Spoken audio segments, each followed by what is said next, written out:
What is going on, guys? It is Matt with Sith Bricks, and I want to thank everybody that stopped by this past Saturday for the live stream. It was excellent. We had a lot of good conversation. You all watched me struggle a little bit with Monarch, but I did get it finished, and I'm going to flip it around now and show you the areas that I had to work on. So here we go. So the first area that I had to work on was these. So I actually put them on backwards. So initially I had put them on looking like this. But when I reread the instructions, they needed to be like this because this dot is a lot smaller than the paddle. Now, I have my pliers in this shot for a reason. Sometimes when you're putting these little antenna rods into the brick piece, it's not going to seat. Take your needle nose pliers and make sure you give them a good squeeze right where it connects. I'm going to try to do it here. There you go, just like that. Squeeze it good, and that'll seat that antenna piece into place. So, first thing, make sure that the ball is sticking out and not the paddle.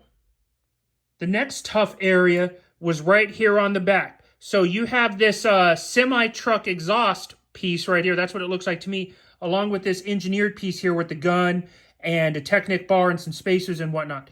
If it's done correctly, they should be both parallel here and here. All right? So when you go to put them on, make sure you put them on that way. Also, for those that can't see it, this ingot piece here, gold brick, gold ingot, whatever you want to call it, silver ingot, there's two Technic holes behind there. That's where the smokestacks go into on each side. So that's your visual reference right there for those. Okay, so the next tricky part in this is getting these seated properly onto the warship. Now, in a rare misstep for Mold King, you have these put together, but you do not have any bracing right here at all. Now, as I go on and build, if I have any extra 1x2s, I'm going to come back off and pull these off and re-brace these right here. But this is what the backside looks like. And I'll be honest, guys, it's not that well constructed. It's very flimsy. Now, I have it done on this side here, as you can see. If done correctly, these two should be touching. There should be a gap from here, and you can see how everything is lined up now, and make sure that these are pushed onto there. So as you come over here, I'm going to try to get my phone the right angle. So the back part of it goes to that stud right there by my pinky, and then the front part goes to those front two studs right there. It is supposed to be at an angle, so don't be fooled by it. But you have to pay attention and take your time while doing it.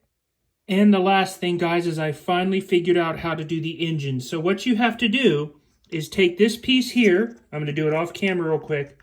But you need to push those two circles into place like this. Then what you're going to do is take it, keeping your finger right here, and you're going to seat this just like this and set it down. Now, as you can see, there is a gap on there. But this is the only way I could make it work where you still get the flush look of the engines with the robot arms coming out from there like that. Now, it is not depicted in here at all. It is impossible to see if there is a gap here or not. But the engines are going to be pushed into these areas here, so I don't think that the gap is going to matter. But again, follow this, and you should be able to get the engines done and mounted up properly without having to add any extras to it. And finally, everyone, as you can see, now that I've got all the engines on, the gap is not that bad. I can live with that. The only drawback is besides me just knocking it loose a little bit, it's not on there all that well, but it spins. So that's kind of interesting. I have my little Death Star point pointed down, so it kind of stays out of it. But that's how it looks with the backside with all the engines on. You can see the gap on the side ones, but the center one, you can't see it at all. So yeah, bag 11, full of tricks. Make sure you watch this for the tips, and we will see you guys soon on bag 12.